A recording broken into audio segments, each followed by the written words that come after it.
What is up, humans of the internet watching our stuff? Thank you, we appreciate it.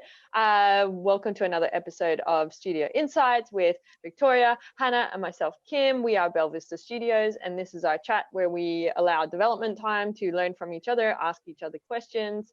So, my question, kick off the show, is for either of you. I'm just wondering, what tips do you have for anyone that might be doubting themselves in their skills or what they're trying to achieve as a practitioner?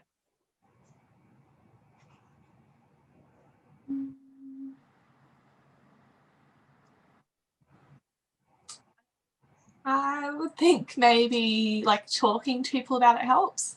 I've found whenever I have been feeling that way, it's always helped when I have a conversation with both of you about what's going on for me and why I'm feeling like that. Because I think it's a good way to get, you always receive something different. It could just be a bit of reassurance in completing a task that you need, or other people can help you get on the right track if you're, I don't know, doubting something you're designing. So they can help you think of other ways you could do it. Or if it's a personal thing, I find just chatting about it in general helps, and you can share, it helps to hear what other people are struggling with as well, I think, and how they're coping with it. You can get ideas that way. Yeah, I think for me the main thing is just sharing it with someone else and getting whatever the relevant feedback is, I guess, from them that you need. I think the main way I would deal with it. How do you start that conversation? Are you at a kind of desperate point where you would reach out and seek that, or do you just have a little lull and then you would seek it first of all? Yeah, I guess it depends on the context again, if it's doubt within the work I'm doing, or if it's just doubt in general about my own personal stuff. I think for us it does usually come up quite naturally, because we do have a lot of catch-ups and check-ins and that kind of thing. We do create that space where we can bring that kind of thing up. So I find it quite easy to just talk, whether it is in our designated catch-up times or just randomly throughout the day. I find that it's a good safe space for me to talk about that usually. But I'm trying to think if people don't have that, if I didn't have that, if I would always bring it up. I don't know if I would at work. I think it would be more of a friend thing maybe. And we're not friends, hey Vic. We're your acquaintances. But I just mean I don't know if I would have always felt comfortable talking about it with my boss. I think it does depend on what your work culture is. Agreed. And if I wasn't comfortable talking to my boss about something I'm struggling with at work or personally, it would be my friends or family I would go to. Yeah. And would you say this is going on, help me kind of thing? Or how would you initiate that conversation, whether it's with a colleague or your boss or a family member? Well, yeah, I think I usually am quite upfront with it. It might initially start as a bit of a vent or something, if I'm, not that sounds good either, but if I'm kind of complaining about something, that usually means I've got negative feelings attached to it. But it's not always to do with whatever that task is. It's how I'm feeling about it, which is sometimes I'm feeling that way because I'm doubting myself. So yeah. That's something I'd love to explore a little bit deeper, because what I'm hearing you say is you've got doubt, and I guess you've branched it down to two things, where it's your mind and then reality. So have you got any tips on how you check in on I guess something common that would probably go through people's heads is oh, I'm so shit at blah, right? But are you actually shit at that, or is stuff in life just making you feel a bit down at the moment, and it's not actually that you're shit at that thing, but Yeah. it's just like your situation or how you're in a funk or whatever. So any tips for how to distinguish about like this is reality and Yeah. this is my mind when it comes to doubt? Well, I think you've helped a lot with that, because whenever Hannah or I say something negative or like we're doubting ourselves, like what we're basing that on, and usually we have nothing, like we have no evidence of it. So to me, it is like, if you haven't, I don't know, received like negative feedback, or I don't know, something like physical or tangible kind of thing, like, you know, then straight away it is just in your head, like it is just a feeling that you have, which is still something you need to deal with, but it does help me like think about it differently. Because I am like, I literally have no reason to think this, like I have just fully made up this whole thing in my head.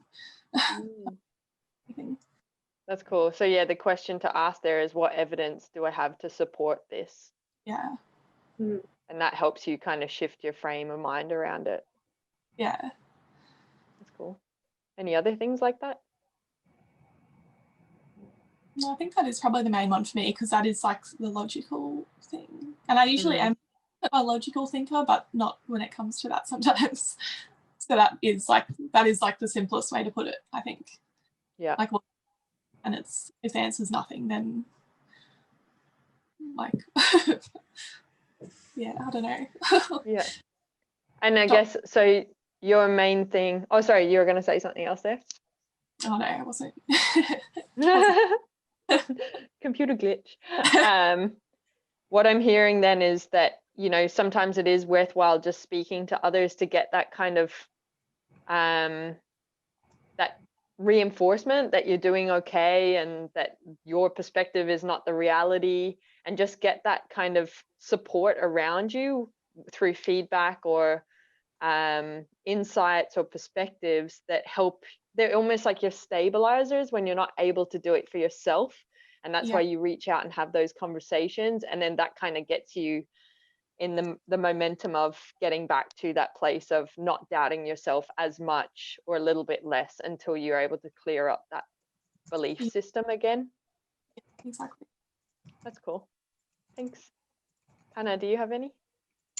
I think it was really good what Victoria said, and I agree with what Victoria was saying. So I think like the first thing is the evidencing. So what evidence do I have to support that? And if there is no evidence, it is like a mental thing that you need to deal with. But if there is evidence where you realize, okay, there is evidence showing that I need to make a difference, there are things you can do. So you can reach out to people for support. You can look on the internet, like there's YouTube videos you can watch. So I know if I'm not confident in something, finding videos of people who do it really well and learning from them like helps me fill the gap. I think the other thing that's helped me is like seeing what we do more as a journey. So like enjoying the process rather than expecting perfection all the time. Like part of your journey is getting things wrong and having like failing sometimes, and that's okay. And if you're not confident in something, like it shows that you have the awareness of that and that you're going to start working towards getting better. And I think if you can see it as like a journey and a process and enjoy what you do, it puts less pressure on yourself to have to be perfect at every single thing that you do. So I think that's good. And then also like we're really lucky to have a culture of openness. So I think that has a big impact. So maybe for like leaders out there or even people in teams, like by being open around the struggles that you have and what you find difficult or want to be better at, gives other people permission to do the same thing. But yeah, like Victoria said, I know not every workplace has that, which makes it a bit hard for people. But I think if that culture of openness can be created, it makes it a lot easier. Okay, so what specific things should an individual do to create an open culture? Because things start with one action, and that one action leads to more actions in the right direction, and one person can impact those around. So what specific things could an individual do to create openness and open culture or a trusting culture?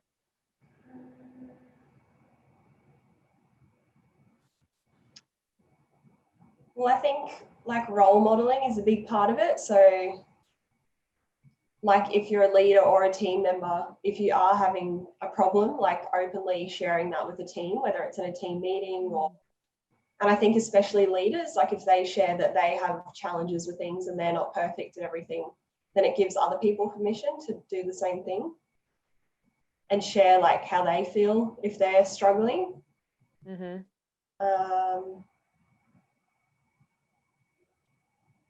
I'll just expand on that a little bit. Like in terms of, you say leaders, it's interesting because I'm kind of thinking about like a leader is any person. It's not a person in a hierarchical structure. That's a supervisor, right? Or a manager, whatever role title you want to give them that leads a team. So everyone is a leader. So it doesn't matter if you sit under someone, everyone sits under something, you know, like whether that's a client or a stakeholder, but each individual has the power to become a leader or to be the leader in situations. So step up and do that. Don't wait for someone else. And then, yes, there is the aspect of, as someone that supervises other staff, role model the behaviors that Hannah has said. I'm finding this challenging, help me. And that is role modeling the behavior so that if your team are in the similar situation, they will feel comfortable to do the same as well. Yeah, definitely.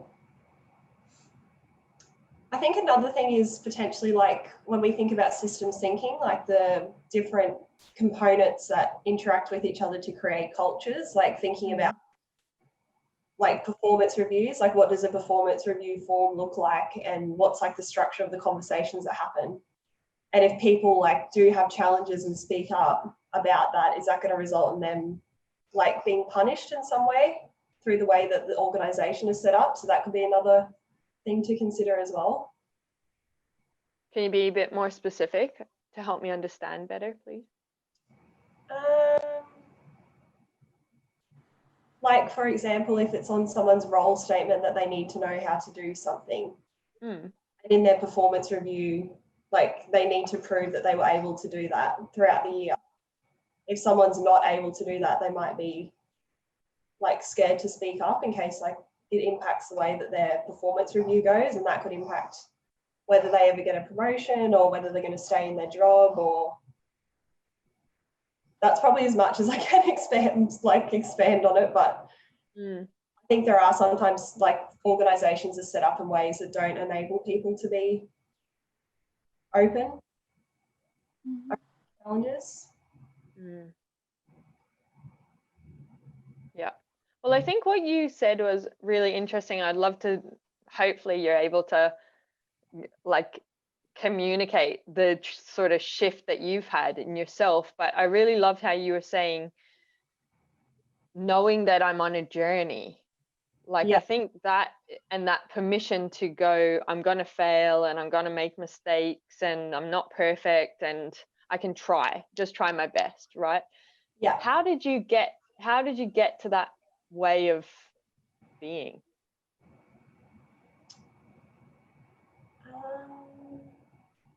Is there, oh yeah, you go. Well, for me personally, like it was just the people around me, the influence of, so like hearing you talk about it, other people in the industry I've spoken to about it, like John Hinchcliffe, we've spoken about it, watching like Christo videos, listening to Gary Vaynerchuk, like they've sort of spoken about it. And I think it's just over time, like it makes sense. And I can like, before it was just like being told, but I can like feel it and it's like real for me now. So I guess just like you know how they say like the 5 people that are closest to you, like listening to people that are positive around that sort of thing and are like thought leaders, because they can like really help you change your mindset.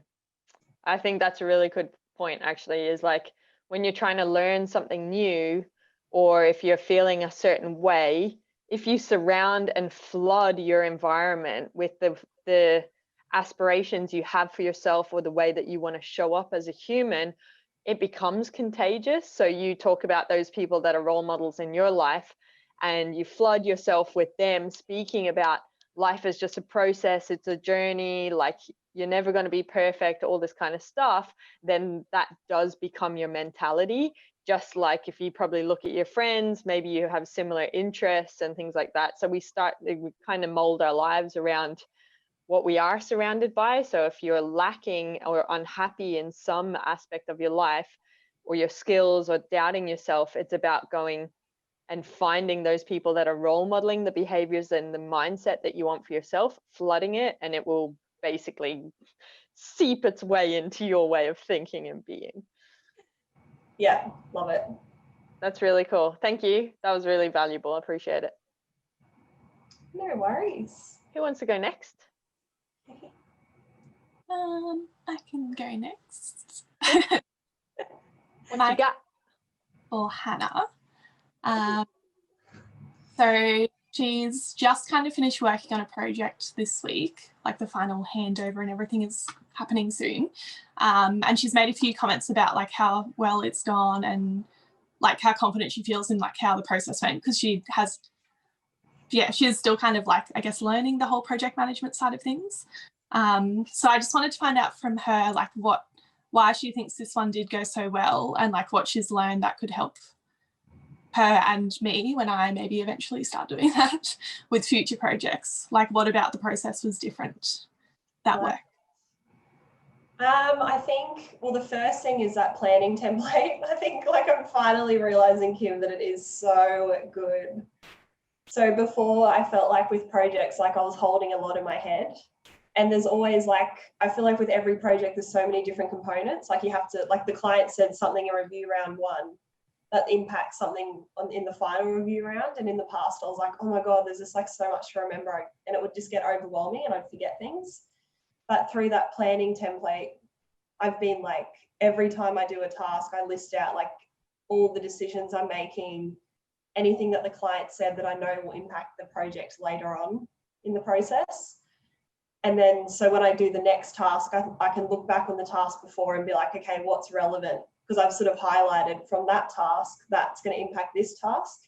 And so I feel like just the way it was like organized, I feel much more clear around what needed to happen and more confident in like completing tasks and knowing that the client was going to get what they expected and wanted. It was like a really big part of it. That planning thing as well, we spoke about in a couple of episodes ago, so people go check it out. Yeah, another Studio Insights conversation around that. Definitely. And I think like being really clear on client expectations, I've noticed like our email templates are really, really good. So like being really clear with the client on like, this is exactly what you need to do and this is when it's due by. And if you can't get it done by then, this is how it impacts the project. So I think like I'm starting to understand like how good those email templates are and help us like be really clear with clients on what's expected of them. And we like have been making it better and better each time. So we think about, okay, like let's add this at this time because the client got confused about this. So I feel like it's evolved to a place where the client like knows what they need to do. And I think it's just like practice. Like I used to get really stressed if the client didn't get things back on time. This client was amazing as well. That was like a big part of it. I feel like they were like really, I heard this from Kim because Kim's been the one who's been like interacting with the client, but from what she's told me, like they just put so much effort into like getting it right from their end and were like really took their job like really seriously. So I think that was like really nice. Not saying that like not all clients do that, but it was just like they wanted to get it really, they wanted to do it really well.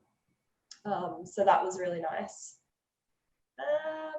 And yeah, just practice, like when clients wouldn't get things back on time, I used to get so overwhelmed and be like, I can't figure out what to do. But now like, I think I'm learning to like just use the planning template, figure out like what are the options we have to like keep the project on track, or is it not possible to keep the project on track, looking at the risks, looking at any assumptions that I'm making. And I think like using that template for decisions like that when things don't go to plan has been like really, really useful. So I think that would be the top thing, like using the planning template, being really clear on client expectations and listing out like all of your decisions. Like I've learned, like I used to not do this. Like if you're working on a storyboard or something and something pops in your head where you're like, oh, like I've noticed that that's capitalized and that's not. I used to sort of keep going and then be like, I'll put it in the handover at the end. But now I'm like very clear, every single little thing. I like write it down in my planning document. So I know it's not in my head, it's all like out on paper. And I have a clear mind, and then I can go back at the end. And for my handover, I go through every item and make sure if it needs to be actioned, something's done. Yeah. So yeah, I would say that would be my like review of how that project went. But yeah, it was really, I feel really happy about that project. That's cool. I kind of have a follow-up question for that, if that's okay. It could be both of you though, because Kim, you might have more insight particularly. But Hannah, with what you were saying about how the client was really good and like you could tell they'd put a lot of effort in, do you think there is a way we could influence clients differently so that they all are like that, or like more closer to that than like maybe some of the not as amazing clients we've dealt with? Which we don't have. No. They just all like work very differently. And I feel like, yeah, I don't know. What was your perspective, Kim, when you said like, because every time stuff came to us, we were like, it's so good and it's in such a good place. Like there was minimal review comments. They knew exactly what was going on. Like, what is that? How did that happen? I think it's actually a reflection of, so everything that happens is at the end of the day, I am accountable and responsible for it, right? So although you project manage that, ultimately I'm accountable for it, and I make decisions around, you might say, Kim, the client is saying they want to make this change. Is it in scope or not? And sometimes I go, just do it, right? And I think that's where I have let us down for more challenging clients than this one, which was such a breeze. Yeah. Is that we have expectations and we clarify those expectations. What Hannah's talking about with the email templates, you know, this is your responsibility, client. We need you to give us feedback on this. This is your actions. This is when your feedback is due. So our project management and our processes are really refined and worked. Now, where we fall down is when I let those boundaries slip. I allow people to get away with something outside of our processes and systems. And then I forget they're in there, that like we've made them that way for a reason, because they've caused us some sort of pain in the past. And for some reason, I'm feeling like, just make the change, like it's helpful, whatever. And that causes us more pain. So where I have been too, what do you call it? Like, I'll just say chilled. I can't think of the word, but like where I've been too chilled on the boundaries and the expectations with clients and allowed them to miss a deadline or something like that has caused us a lot of pain on our end. And over time, then they lose respect for those boundaries and those expectations, and they don't do them. Whereas this was a new client where I've gone through that pain. We have gone through that pain of my being too chilled. And then we've created this expectation that our rules and our systems and our processes are not to be respected by a particular client. And then it's caused us pain. So then with this new client, it was like, no, the expectations again are being reset. They must be followed. And so this client this is the first time we're working together. We communicate. These are our expectations. They know that we're communicating and we're serious about them because of the way that we've done it. So I think it's to do with that.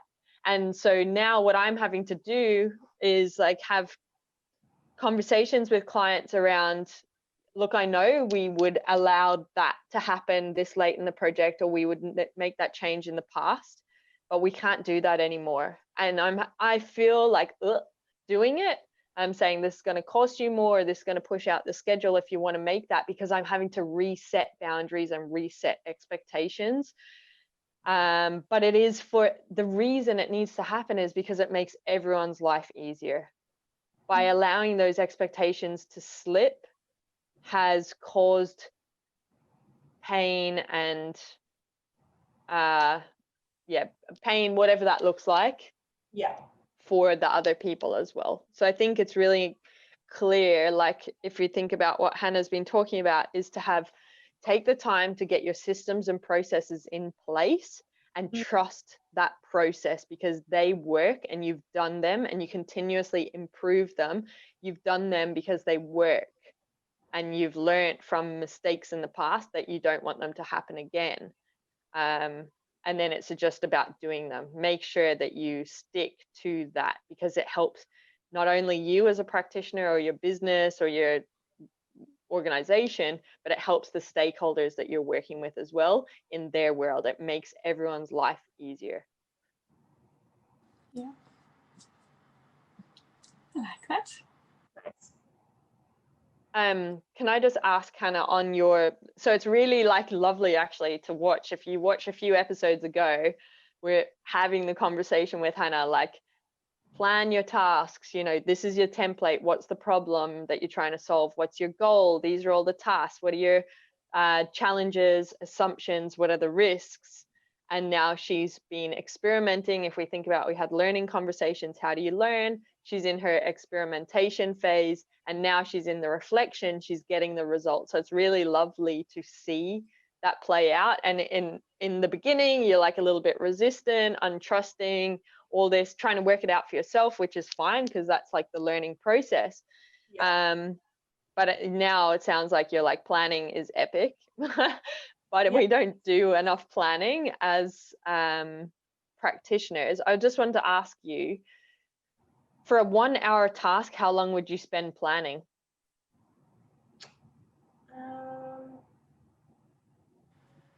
I think it'd only be like 5 to 10 minutes at the beginning. But I've noticed, like with the planning document, I use it as well as like things pop up as you go along. Like you can't always plan for everything that's going to show up. So maybe like 5 to 10 minutes to do like a rough, these are the tasks that I need to complete. I'm filling out the template. Then it's like, as I'm working, like I fill it in and don't give it too much thought. I just like type it out, put it in there so it's out of my mind, and I continue on. And it really depends on the task. But it's just about like going through each point and being like, what do I need to do with that point, and then crossing it off. And how much time do you think it saves you overall? If you spend, just say 10 minutes at the beginning, you do an hour task, and then, I don't know, the rest of the project plays out, and whatever has not planning versus not planning, how much has it benefited you in time and effort and quality results, would you say? Definitely like quality of results is a top thing for me. Like I feel like there's like less errors happening and I feel more confident handing it over. Less stress, 100% less stress, because I'm not like, my brain's not like cluttered with all this stuff. And like you were saying, Victoria, in another episode, like you're thinking, did I do that? I'm not sure if I did this. Like when you finish work and you're worried you've missed something. Whereas now it's like I've done it to the best of my ability. With timing, I don't really know yet, to be honest. I feel like it could be similar. I'm sticking to the time limits that we've set. Or actually, I have been a little bit under in the last project, but I'm not sure if that's because of other reasons as well. So I'm not sure on the timing yet. Yeah, that's probably something actually that you wouldn't really have insight into. That's probably more what I would see insight into, but I could say that we are making less mistakes. So there's less fixes to be made. Tasks are being done in the time allocation or in less time. So I am seeing significant change in that in terms of efficiencies. Cool. Yeah. All right, thank you. Vic, are you satisfied with your question being answered? Anything else on that? I don't think so. Okay, then. Yell out if something pops up, Vic? Yeah, you know where she is. Hannah, your question, girl. Okay, so my question is for both of you. What skill did you learn in 2020 that added the most value to your life as a learning designer, and why?